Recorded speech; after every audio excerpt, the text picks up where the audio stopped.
We're on the hunt for some war relics hidden in a dense riparian forest on the former Czechoslovakian border. With my gun dog for company and my tank of an electric fat bike to get me there, it's gonna be another all-terrain wild camping adventure. Welcome to the north.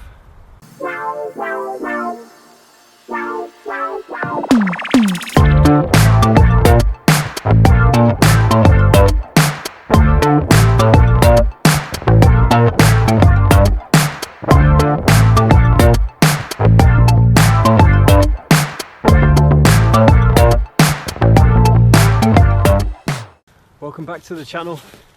You're joining me on a late November weekend. Temperatures are mild and I'm itching to get back on my bike again and go camping. This one is where a lot of my interests come into alignment. Bike packing, wild camping, travelling, cinematography, history. It's going to be fun. After finishing my last video, I was studying the maps of the area I cycled through on my way to the castle ruin, and as I was zooming in over a forested area just over the border, I noticed a line of anomalies labelled bunker, slap bang in the middle of a publicly accessible forest. Turns out that there are 10 military bunkers and a few defensive objects dating back to the late 1930s in this area. So it's a perfect opportunity for me to test my bike's all-terrain abilities and to learn something about the history of the area at the same time. So yeah, come on, let's do this.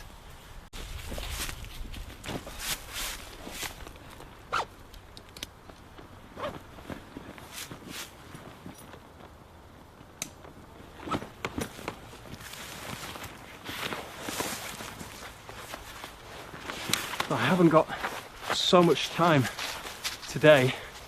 The sun sets at 12 minutes past 4, so there's not a lot of daylight left.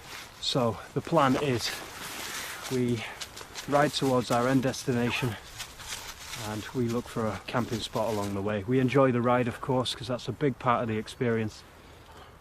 And day 2 we'll go check out these World War relics hidden somewhere. I don't know where they are. I'll find them on the map somewhere, but it should be fun. It's the not knowing that makes this fun. Yeah, I don't even know what to expect. But let's get cracking. Come on. Come on, hop up. Good boy.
Okay, we've arrived in the middle of the forest. At the moment I'm in like a ditch. The ground's dry, which is a good sign, and that'll give me shelter from the wind and also keep me out of sight as well. I can have a nice little fire down here as well. Sounds good, looks good. Let's get set up.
Here we are, it's evening, it's getting dark. I've just had dinner and I'm relaxed, it's nice. It's peaceful, it's quiet, just the way I like it. Plenty of room under that tarp. And you know, when you get it set up just right, you kind of hope for a bit of rain, to be honest. It's quite nice when you're out and you've set up a tarp and you can hear the rain dropping on it. But no rain forecast tonight. I guess it's nice that you can pack up dry. But anyway, I'm feeling a bit tired, so I'm not going to bother with a fire tonight. I'll get an early night and I'll set off early in the morning for the bunkers. I'm looking forward to it. It's going to be a good ride, and I'll see you in the morning.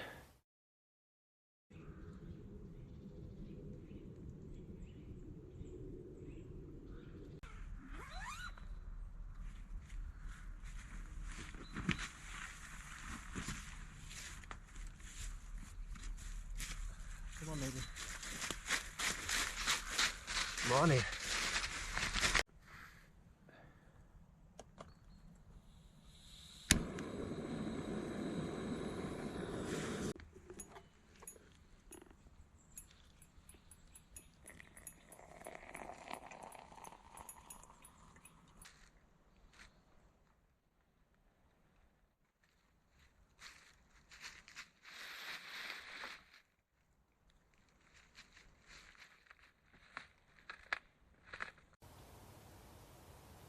It's so nice waking up in the middle of a forest.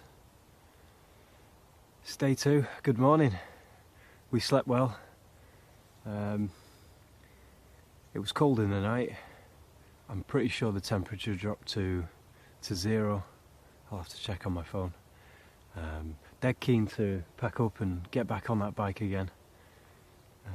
I've got about 15 kilometers to ride to get to them bunkers, but there's no stress. We got up early enough. It's 10 to 8.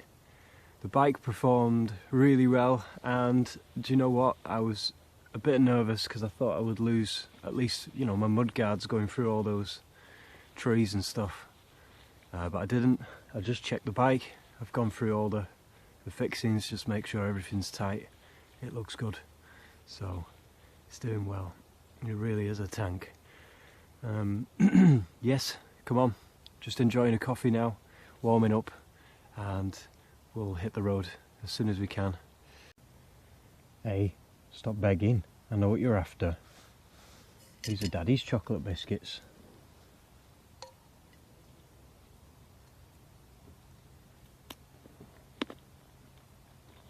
Not for dogs. I'm drooling.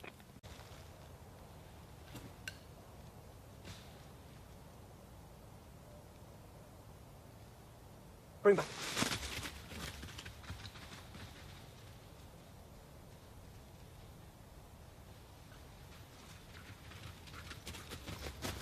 Good boy. Good boy.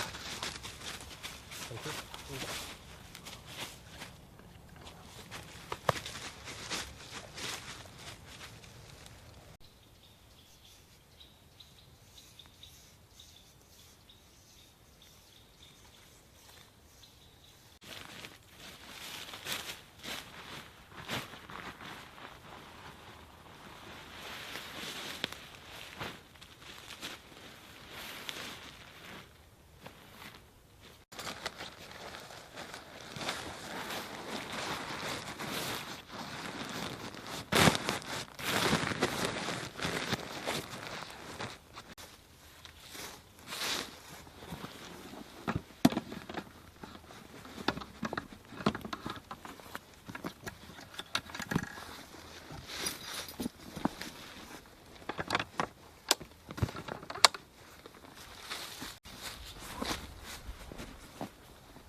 Come on.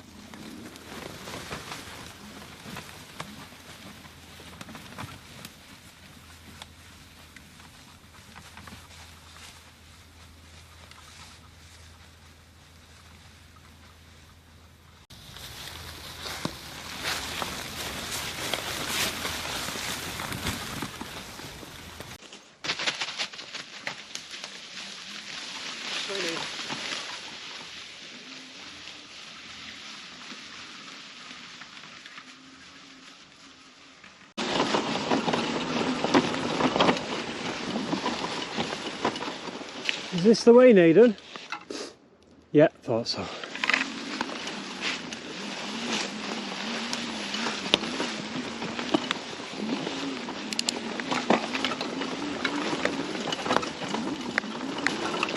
Oh, this is fun.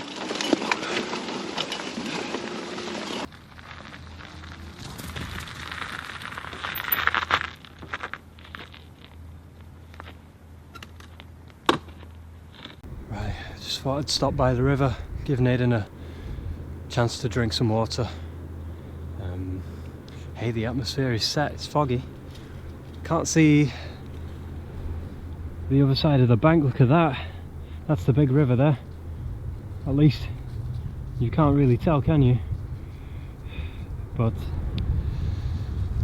like I say, good atmosphere for some bunker hunting.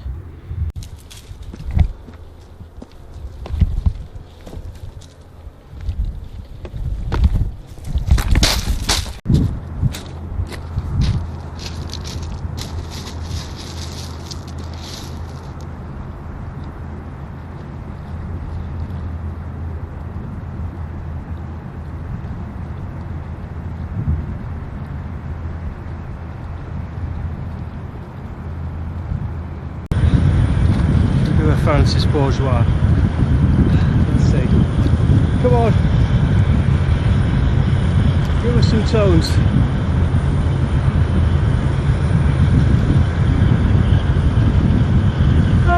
Hey!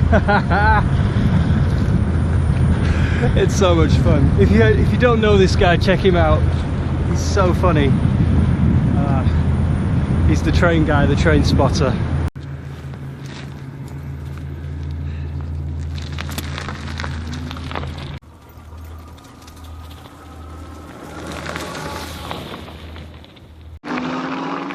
Got some nice flat terrain. It's a good chance to see what my bike can do. Of course it's pulling a trailer, but let's see.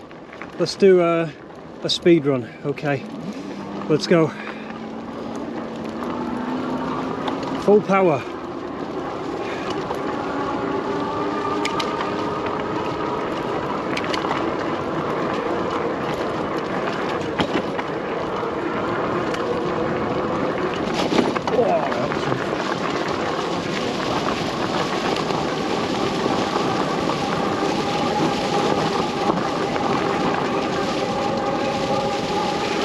.38, 39,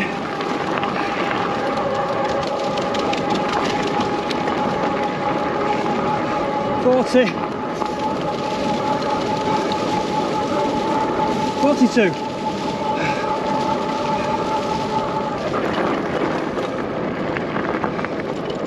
Oh, go on, Aidan. You're fast.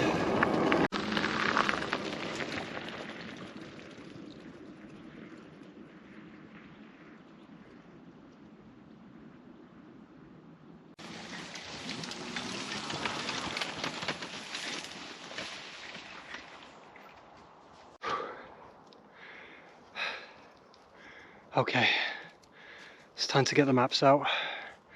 I've just come to a bit of a road here, and the bunkers are somewhere in there. So, a bit of research before I set off, find out which direction I need to go.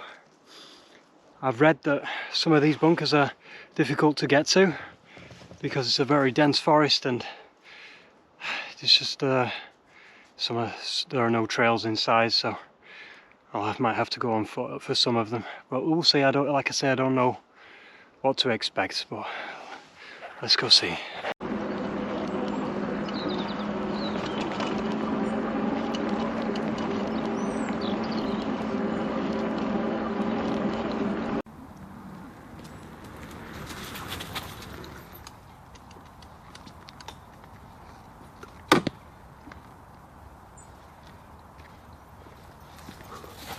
Found it. Bunker number 1.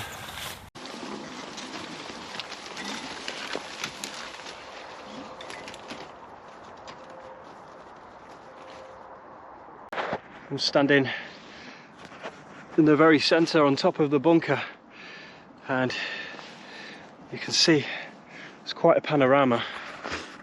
I'll just spin around.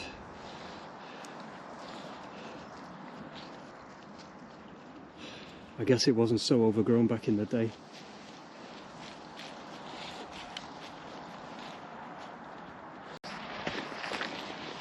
So these pigtails, these were used for barbed wire of course, but not only that, that was to tie down camouflage to hide the bunker from enemy eyes. Interesting.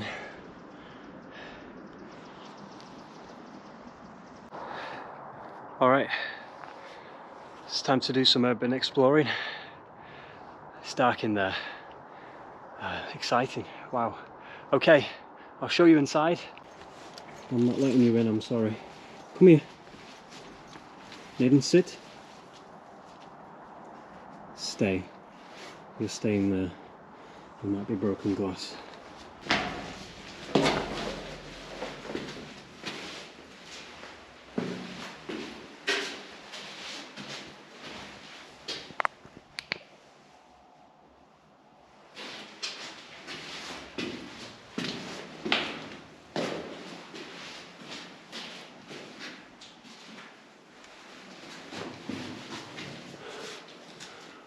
It's an observation dome.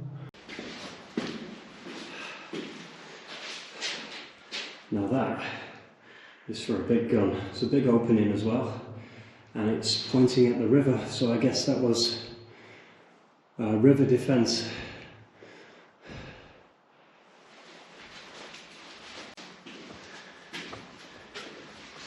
Now that's an interesting feature. Is that a urinal, do you reckon? It's the right height. Answers in the comments section. What do you reckon?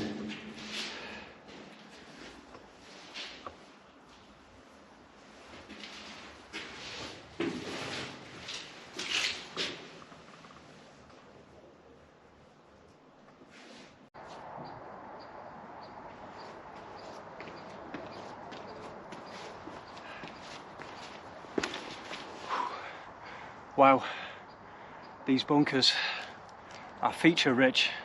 There's a lot to see in there, lots of little details like iron shelving and little holes everywhere, and it's well defended on every side. It's incredible and in good condition as well. A bit more interesting than the pillboxes that you see in the United Kingdom. They're definitely made for major warfare. Wow.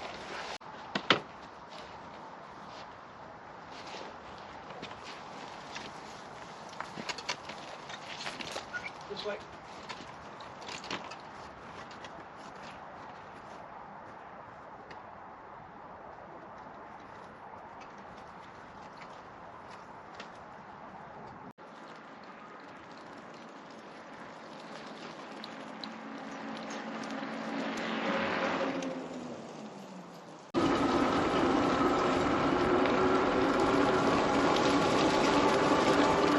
Go on, baby, go on.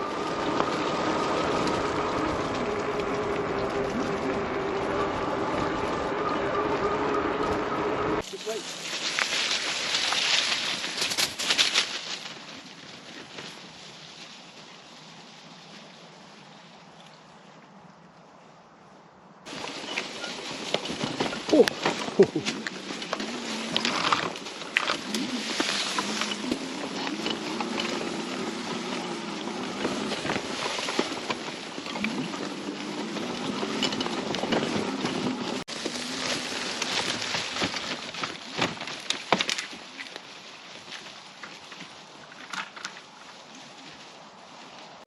This terrain is tricky. I need to find a decent way through, so I'm just going to have a look around, pick my path.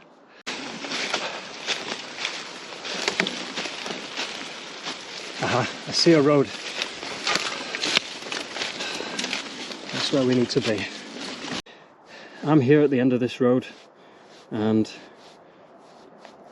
down here, that's where the bunker is, but between me and the bunker is a lot of dense forest that I think I'll struggle to get through, so we have to go the long way around, which is up this road.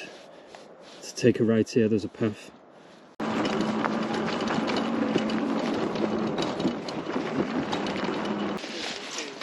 204 metres according to my map.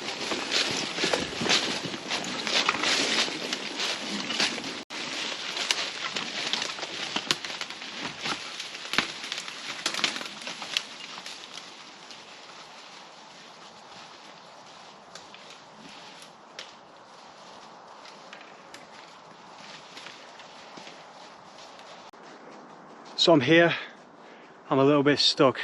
The terrain is unforgiving. It's too overgrown, too much dead wood lying around. So I'm going to abandon the bike and the trailer. I'll set my coordinates on the GPS so, you know, in case I get disorientated I can find my way, but it's only 50 or so metres away.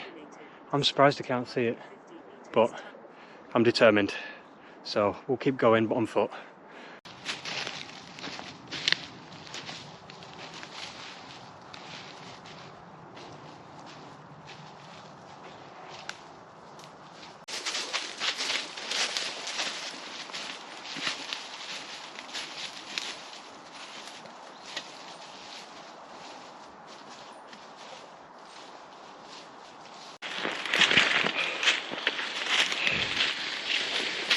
Oh man, how do you get through? So here we are, bunker number 2. That was tough to get to. I mean, I could not bring my bike here, but I'm sure it's safe. I won't be too long anyway. Let's just have a quick look inside, see what we can see. Good boy, stay.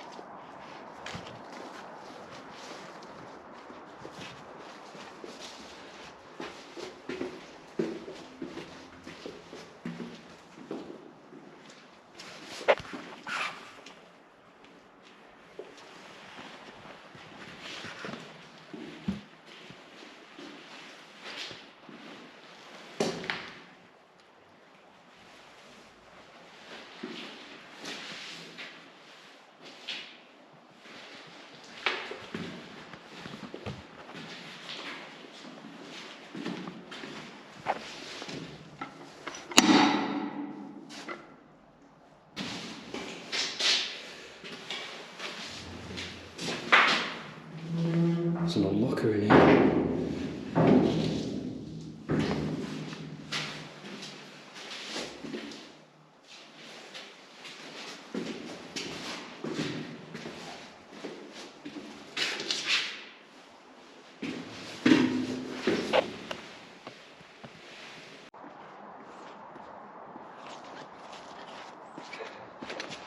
Okay, that was bunker number 2. I don't know if you noticed, but there was quite a few things left in there. I guess because it's so remote, it's not worth carting it around anywhere. There was like a locker in there, maybe from the Soviet days, I don't know. And there was some metal drums, but I didn't know what they were for. Interesting.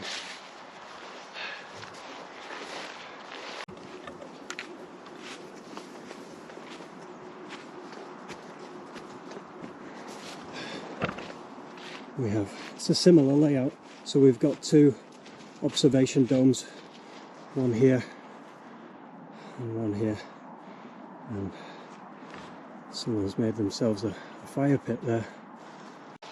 This way.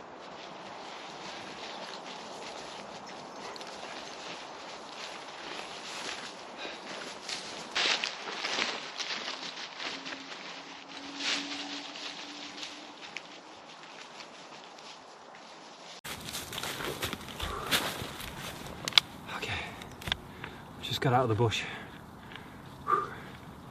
That was quite an effort, but worth it, worth it. Just taking a little break now. So I think now is a good time to explain a little bit about the history of the place and why these bunkers exist. So for that we need to go back to 1933 when Adolf Hitler came to power and Nazi Germany came to existence.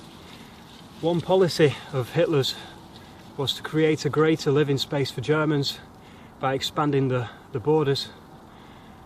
After the First World War, when Austria-Hungary was dismembered, around 3 million ethnic Germans or Sudeten Germans found themselves living in a new country of Czechoslovakia.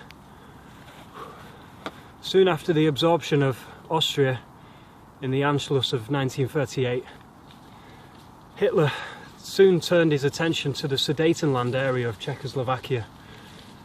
The British and the French Prime Ministers met Hitler and agreed to the cession of Sudetenland with the aim of preventing major war on the continent. This was known as the Munich Agreement.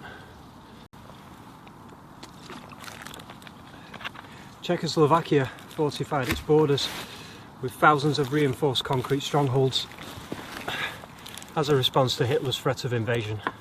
Construction of an arc of 10 reinforced structures in this area was completed in the autumn of 1938. Because of the Munich Agreement, Germany was now able to walk into the region without firing a single shot and taking possession of Czechoslovakia's existing border defences.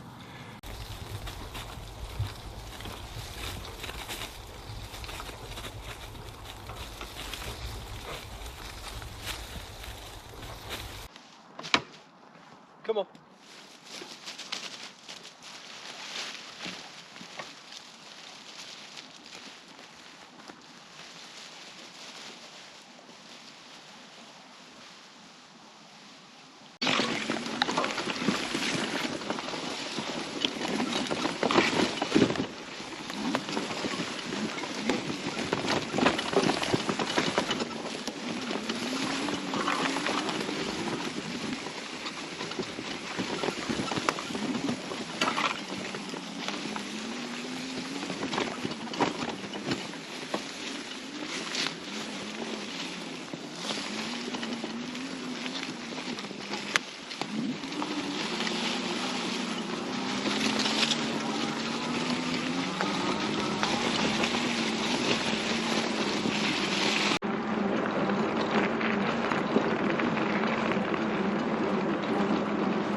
Okay, bunker number 3.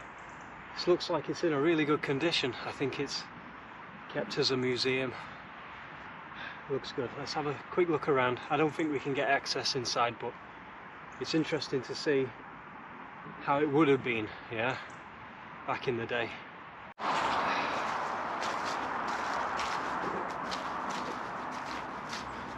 It's padlocked.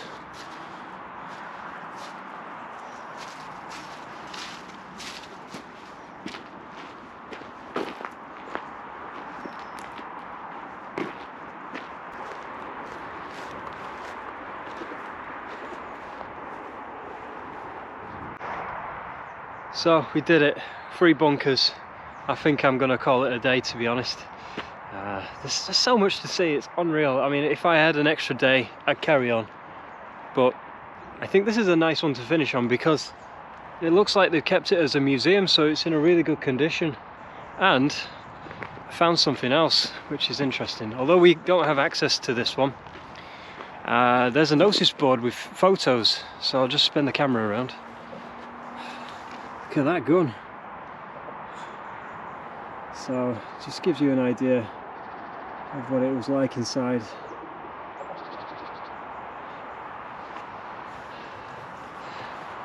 But hey, all that cycling and I deserve a brew now, so I'm going to sit down, make a brew, chill out, soak it all in before I go home.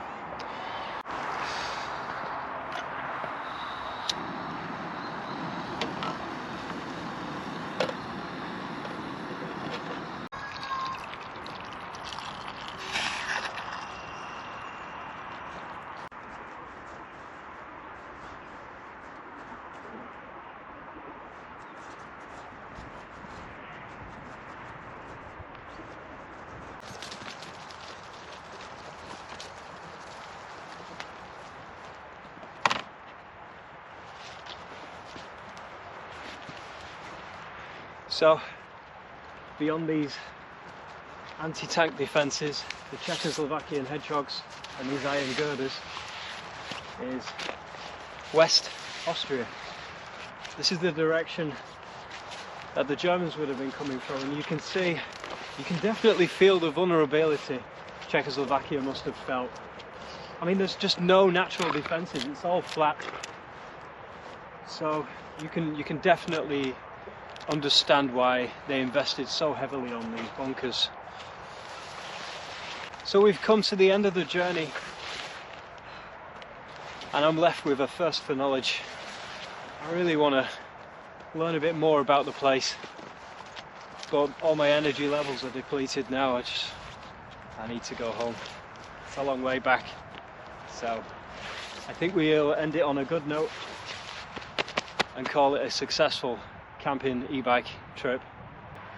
If you enjoyed the video, of course, like and subscribe, and join us on the next adventure.